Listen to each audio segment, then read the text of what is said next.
शं वरुणः शन्नो भवत्वर्यमा शन्न इन्द्रो बृहस्पतिः शन्नो विष्णुरुक्रमः ॐ शान्ति शान्ति शान्तिः।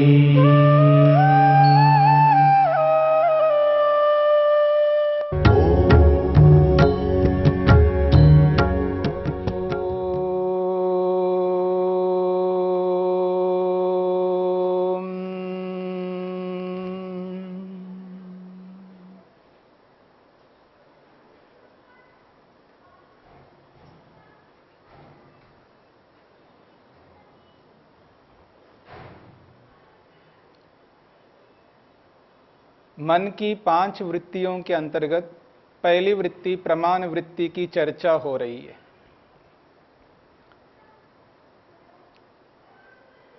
प्रमाण वृत्ति में 3 प्रकार हैं, प्रत्यक्ष प्रमाण वृत्ति, अनुमान प्रमाण वृत्ति और शब्द प्रमाण वृत्ति।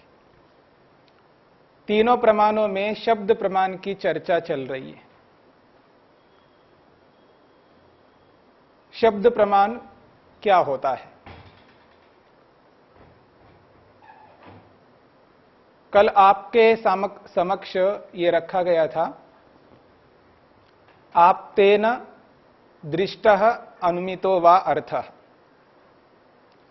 आप्त व्यक्ति के द्वारा जो देखा है, दृष्टा का अर्थ है प्रत्यक्ष किया है, आप्त व्यक्ति के द्वारा प्रत्यक्ष किया गया हो अथवा अनुमान किया गया हो, ऐसे अर्थ को परत्र स्वबोध संक्रांतये, दूसरे व्यक्ति को ज्ञान कराने के लिए, अवगत कराने के लिए शब्देन उपदिश्यते, शब्द के द्वारा उपदेश किया जाता है। शब्दात् तदर्थ विषया वृत्ति, उस शब्द को सुनने से, उस शब्द से जो अर्थ, जिस अर्थ के बारे में उपदेश किया गया है वो अर्थ है, उस अर्थ के बारे में सुनने वाले को जो ज्ञान होता है, जानकारी होती है, उसको शब्द प्रमाण कहते हैं। उदाहरण के लिए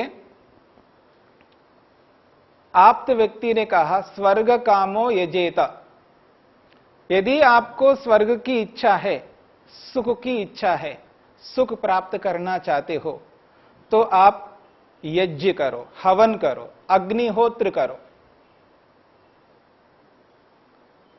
तो ये जो शब्दों के माध्यम से सामने वाले व्यक्ति को कहा गया है, उपदेश किया गया है, स्वर्ग की इच्छा हो यानी सुख विशेष की इच्छा हो तो आप अग्निहोत्र करो।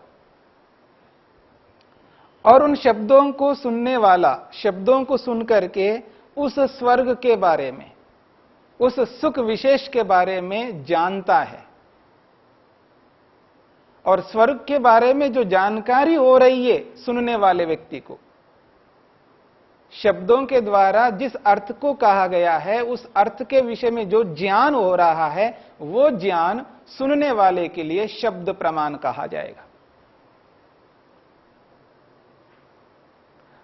आप्त व्यक्ति ने कहा है,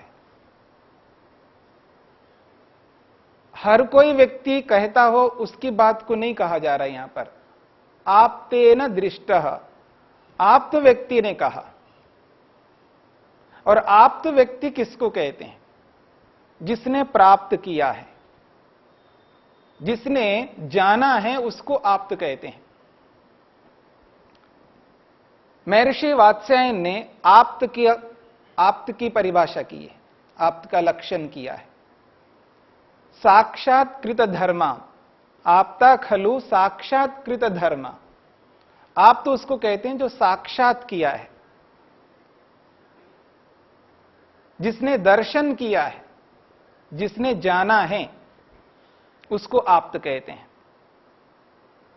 तो संसार में जिसने सब कुछ प्राप्त किया है, जिसको सब कुछ प्राप्त है, जिसके लिए कोई अप्राप्त ना हो, वो ईश्वर है। ईश्वर को सब कुछ पता है, उसके लिए अप्राप्त कोई भी वस्तु नहीं है। इसलिए ईश्वर ने वेद के माध्यम से हमारे सामने उस ज्ञान को दिया है जिस ज्ञान को पाकर के हम आज अलग अलग प्रकार के सुखों को प्राप्त कर रहे हैं। विभिन्न प्रकार के पदार्थों को जाना है, समझा है, चाहे वो विज्ञान के माध्यम से हो, चाहे वो अध्यात्म के माध्यम से हो। बहुत कुछ जान करके आज व्यक्ति उन्नत हो रहा है, सुखी हो रहा है, भौतिक साधनों के माध्यम से और आध्यात्मिक साधनों के माध्यम से। तो आप्त, पूर्ण आप्त, जिसने पूर्ण रूप से पाया है, यानी जिसको अप्राप्त कोई भी वस्तु नहीं है। ईश्वर सर्वव्यापक होने के नाते, सर्वत्र विद्यमान होने के नाते ईश्वर के लिए सब कुछ प्राप्त है, ईश्वर के लिए सब कुछ प्रत्यक्ष है। इसलिए ईश्वर का जो उपदेश है, ईश्वर का उपदेश वेद, वेद हमारे लिए शब्द प्रमाण है। वेद के माध्यम से जो कुछ भी हम जानते हैं, समझते हैं, वेद मंत्रों के माध्यम से जिन जिन अर्थों को हम जानते हैं, उन अर्थों के लिए वो शब्द हमारे लिए शब्द प्रमाण है। तो ईश्वर तो सबके लिए है, समस्त पदार्थों के लिए है, सृष्टि के लिए भी है, सृष्टि के पालन के लिए भी है, और सृष्टि का जब विनाश होता है, प्रलय होता है, उन सब के लिए हमारे लिए शब्द प्रमाण है, वो आप्त है। उसके बाद में जो ऋषि हुए हैं, जितने भी ऋषि हुए हैं, वो भी साक्षात्कृत धर्मा होते हैं, उन्होंने भी प्राप्त किया हुआ होता है।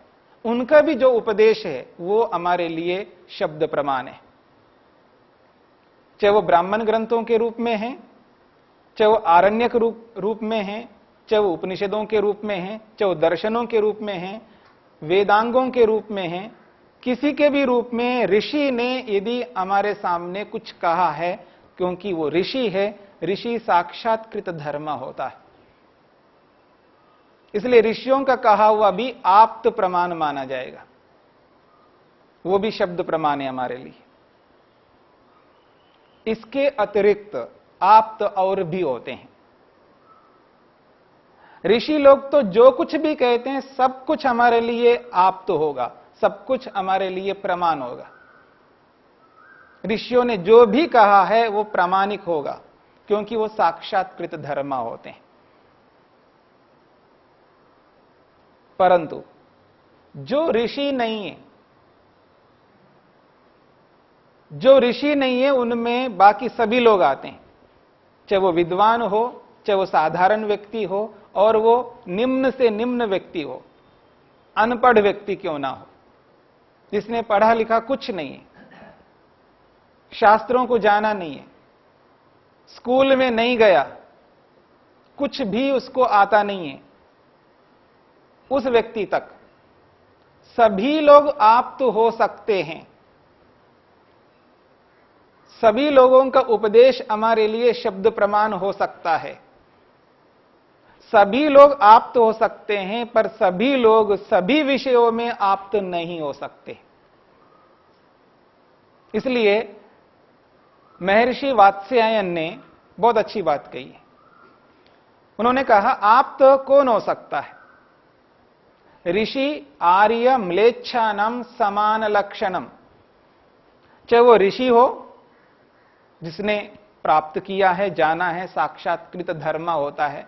आर्य, आर्य वो होता है जो विद्वान होता है, समझदार होता है, पढ़ा लिखा होता है, वो आर्य। और म्लेच्छ का अर्थ होता है वो व्यक्ति जिसने कुछ भी नहीं पढ़ा, निम्न व्यक्ति है।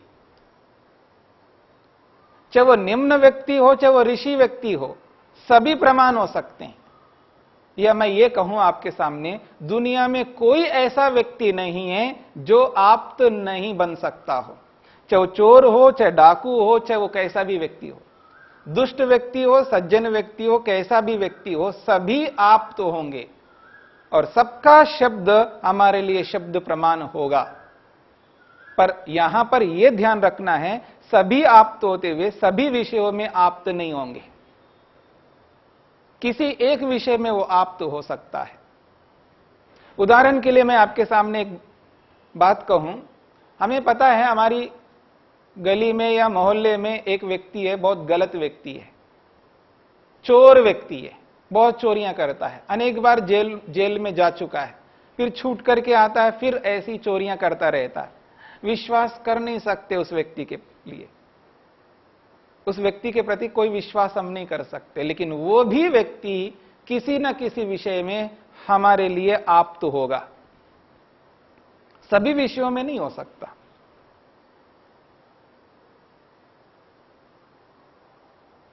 मान लीजिएगा हम हैदराबाद चले गए, हैदराबाद गए हैं, संयोग से वो भी हैदराबाद गया हुआ है, और हम किसी मार्केट में जाने के लिए तैयारी कर रहे हैं, हम जा रहे हैं और वो सामने से दिख गया, हमें पता नहीं है, और उसने कहा वहां दंगे हो गए हैं, कर्फ्यू लग रहा है, आपको वहां नहीं जाना है, उसने बोला है, तो हम उसकी बात को सुनेंगे, उसके शब्दों को सुनकर के जो दंगा हुआ है, जहां कर्फ्यू लग रहा है, वहां का जो स्थिति है उसका हम ज्ञान कर लेते हैं, उसकी जानकारी प्राप्त करते हैं, और उसके जो शब्द हैं, जिन शब्दों को हमने सुना और हमको जो ज्ञान हुआ है, वो उन शब्दों के कारण से हुआ है, इसलिए उसका शब्द भी शब्द प्रमाण है हमारे लिए। हमें वहां स्वीकार करना है, हम अस्वीकार नहीं कर सकते, हम वहां पर उस पर अविश्वास नहीं कर सकते। उसके लिए वो व्यक्ति भी, वो चोर व्यक्ति भी हमारे लिए आप्त होगा। हां, वही व्यक्ति किसी दूसरी बात कह रहा हो, देखो जी ये मेरे पास में जो घड़ी है ना, बहुत अच्छी घड़ी है, बहुत महंगी घड़ी है, मैंने खरीदा, मैं नहीं मान सकता। कुछ समझ में आ रहा है आपको? मैं नहीं मान सकता, क्योंकि हर विषय में वो मेरे लिए आप्त नहीं हो सकता। भले ही वो व्यक्ति उस घड़ी को खरीदा हो, बहुत अच्छा ड्रेस पहना हुआ हो, बहुत महंगा ड्रेस पहना हुआ, वो कहता है कि मैंने खरीदा है, मैं विश्वास नहीं कर सकता उसकी बात पर।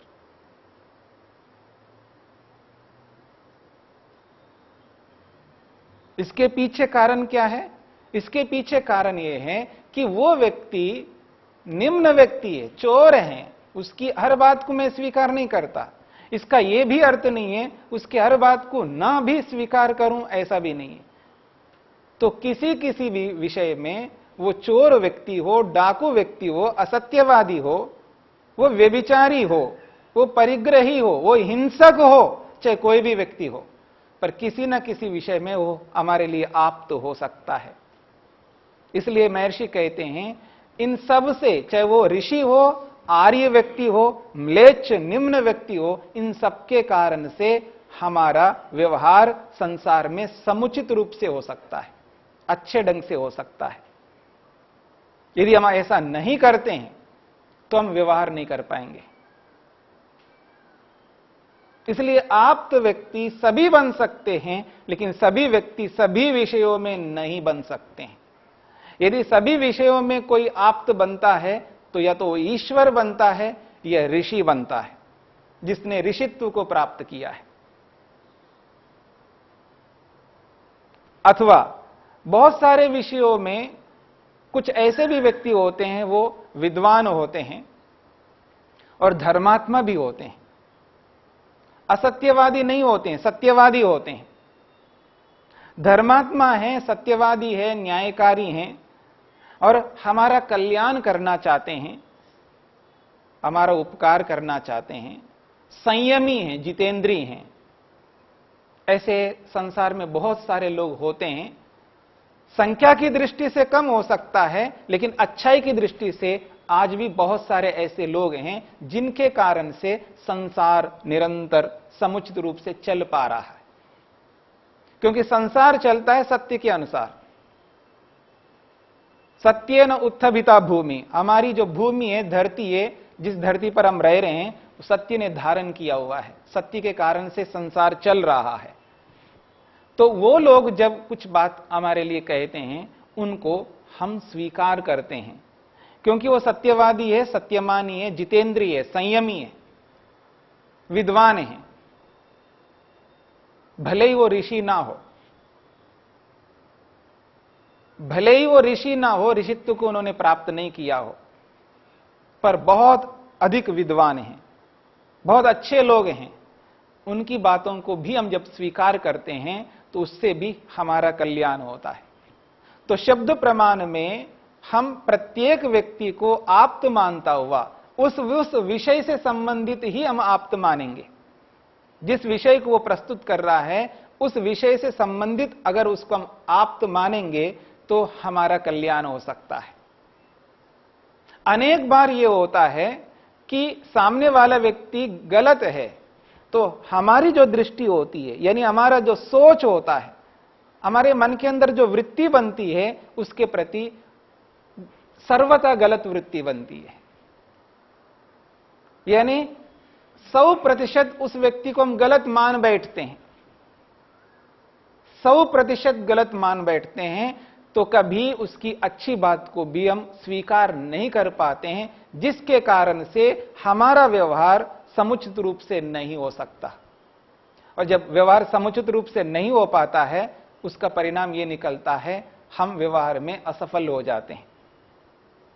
और व्यवहार में असफल ना हो तो हमें यह भी ध्यान रखना होता है, भले वो व्यक्ति गलत हो लेकिन जिस विषय में वो बोल रहा है उस विषय को वो जानता है तो उसको मानना है, स्वीकार करना है, जिससे वो हमारे लिए शब्द प्रमाण हो सके।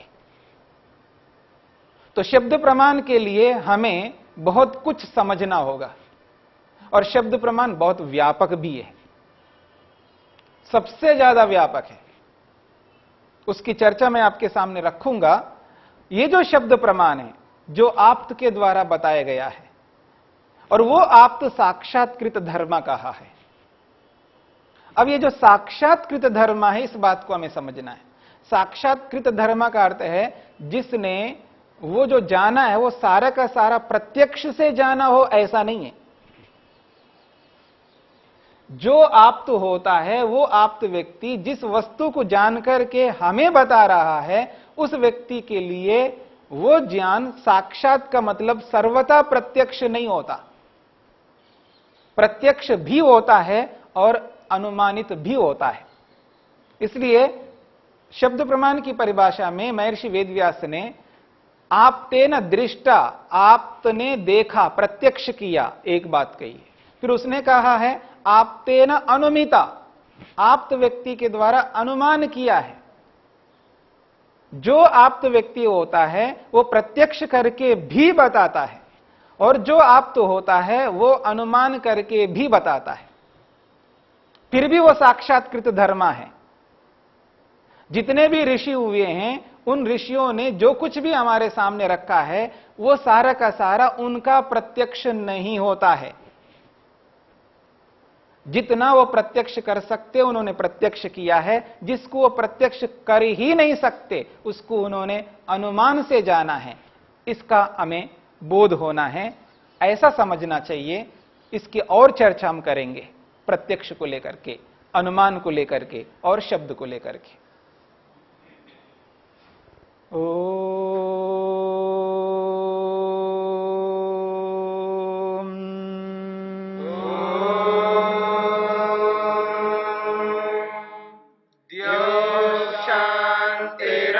शांतिरंतरिक्षं शांति पृथिवी शांतिरापः शांतिरोषधयः शांतिः वनस्पतयः शांतिर्विश्वे देवा शांतिर्ब्रह्म शांति सर्वं शांति शांतिरेव शांति शांति